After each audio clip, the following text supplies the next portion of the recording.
بسم اللہ الرحمن الرحیم۔ فتح بیت المقدس اور حضرت عمر فاروق رضی اللہ تعالی عنہ کا عدل و انکساری سے لبریز تاریخی سفر، مکمل طویل اسلامی کہانی۔ اسلامی تاریخ میں بہت سے یادگار واقعات ہیں، مگر چند واقعات ایسے ہوتے ہیں جو صدیوں کے لیے انسانیت کو سبق دیتے ہیں۔ فتح بیت المقدس انہی واقعات میں سے ایک ہے۔ یہ فتح صرف ایک شہر کا حصول نہیں تھا، بلکہ روحانی، اخلاقی اور قیادت کے اعلیٰ ترین اصولوں کا مظاہرہ تھا، جس کے مرکزی کردار تھے خلیفہ دوم امیر المومنین حضرت عمر بن خطاب رضی اللہ تعالی عنہ۔ پس منظر اور اہمیت بیت المقدس کی۔ بیت المقدس یا یروشلم وہ سرزمین ہے جسے اللہ تعالیٰ نے تمام مذہب کے لیے مقدس بنایا۔ یہی وہ جگہ ہے جہاں انبیاء علیہ السلام نے اللہ کی عبادت کی۔ حضرت موسیٰ، حضرت داؤد، حضرت سلیمان، حضرت عیسیٰ جیسے انبیاء کا مرکز رہا، اور نبی کریم صلی اللہ علیہ وآلہ وسلم نے معراج کی رات مسجد اقصیٰ سے آسمانوں کا سفر کیا۔ اسلام میں یہ مقام تیسری مقدس ترین مسجد کی حیثیت رکھتا ہے۔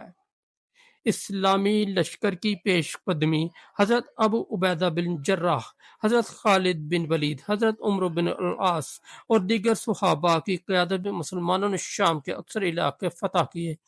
جب مسلمانوں نے بیت المقدس کا محاصرہ کیا تو وہاں کے عیسائی حکمرانوں نے ایک شرط رکھی کہ ہم شہر کی چابیاں صرف اس وقت دیں گے جب خود خلیفہ المسلمین آ کر اسے وصول کریں گے۔ یہ مطالبہ بظاہر غیر معمولی تھا، لیکن اللہ کی تقدیر کچھ اور ہی لکھ چکی تھی۔ حضرت عمر کا سادہ مگر عظیم الشان سفر۔ جب مدینہ منورہ میں حضرت عمر کو یہ اطلاع ملی تو آپ نے نہ کوئی لشکر جمع کیا، نہ کوئی شاہانہ ساز و سامان ساتھ لیا۔ صرف ایک غلام، ایک اونٹ اور کچھ معمولی زادے راہ لے کر روانہ ہو گئے۔ یہ سفر تقریباً 1100 کلومیٹر کا تھا، جو کئی ہفتے میں طے ہوا۔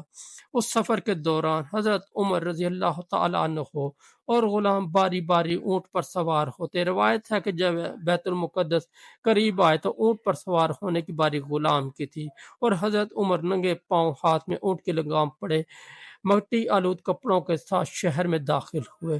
جب صحابہ نے عرض کیا، یا امیر المومنین، لوگ آپ کو دیکھیں گے آپ سوار ہوں، تو حضرت عمر نے فرمایا، ہم وہ قوم ہے جسے اللہ نے اسلام کے ذریعے عزت دی ہے، ہم کسی اور ذریعے سے عزت نہیں مانگتے۔ بیت المقدس میں داخلہ اور بطریق سے ملاقات۔ جب حضرت عمر بیت المقدس پہنچے تو وہاں کا بطریق اور دیگر علماء اور رہنما ان کے استقبال کے جماعت تھے۔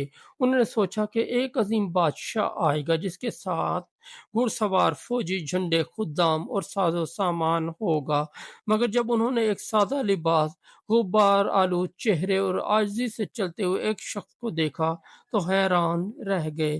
بطریق نے پوچھا، یہ خلیفہ کہاں ہے؟ صحابہ نے فرمایا، یہی ہیں عمر بن خطاب رضی اللہ تعالی عنہ۔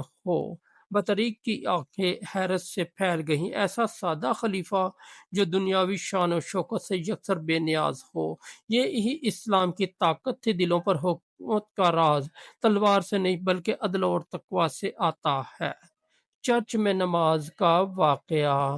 بطریق نے حضرت عمر کو چرچ آف ہولی سیپریٹس میں نماز کی دعوت دی، جو عیسائیوں کے لیے مقدس مقام تھا، مگر حضرت عمر نے بڑی حکمت کے ساتھ انکار کیا اور فرمایا، اگر میں یہاں نماز پڑھوں گا تو میرے بعد مسلمان کہیں گے یہ جگہ مسجد ہے اور وہ اسے چھیننے کی کوشش کریں گے۔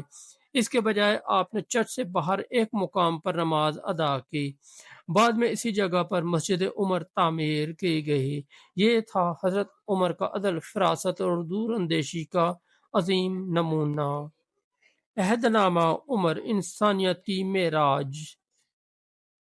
حضرت عمر نے عہد بیت المقدس سے تحریری معاہدہ کیا جو آج تک دنیا میں عہد عمر کے نام سے مشہور ہے۔ اس معاہدے میں درج تھا، اہل بیت المقدس کے جان مال کو امان حاصل ہوگا، ان کے گرجا گھر، صلیبیں، عبادات سب محفوظ رہیں گی۔ ان پر جبر سے اسلام قبول نہیں کروایا جائے گا۔ جو جانا چاہے جائے اور جو رہنا چاہے اسے مکمل آزادی حاصل ہوگی۔ عورتوں، بزرگوں اور بچوں کے ساتھ کوئی زیادتی نہ ہوگی۔ یہ معاہدہ عدل، رواداری، مذہبی آزادی اور انسانیت کی مثال ہے جو آج بھی اقوام عالم کے لیے مشعل راہ ہے۔ مسجد اقصی کی صفائی اور تعمیر۔ جب حضرت عمر مسجد اقصی کے مقام پر پہنچے تو وہ جگہ کچرے اور مٹی سے بھری ہوئی تھی۔ یہودیوں نے رومی حکومت کے دوران اس جگہ کو ویران کر دیا تھا۔ حضرت عمر نے خود اپنے ہاتھوں سے صفائی کی، کپڑا باندھا، کوڑا کرکٹ اٹھایا اور پھر وہاں نماز ادا کی۔ یہی مقام بعد میں مسلمانوں نے مسجد اقصی کے طور پر تعمیر کیا جو آج بھی اہل ایمان کے دلوں کا مرکز ہے۔ کہانی سے سبق اور پیغام۔ عدل و انصاف ہی کسی قوم کو بلند کرتا ہے، نہ کہ طاقت اور فوج۔ انکساری سب سے بڑی قیادت ہے۔ حضرت عمر نے دنیا کو یہ سبق دیا۔ اسلام صرف عبادت کا مذہب نہیں بلکہ انسانیت، رواداری اور حکمت کا دین ہے۔ حقیقی فاتح وہی ہوتا ہے جو دشمن کے دل جیت لے، نہ کہ صرف زمینیں۔ دوستو ہمارے چینل کو ضرور سبسکرائب کریں اور ویڈیو کو لائک اور دوستوں کے ساتھ شیئر کریں۔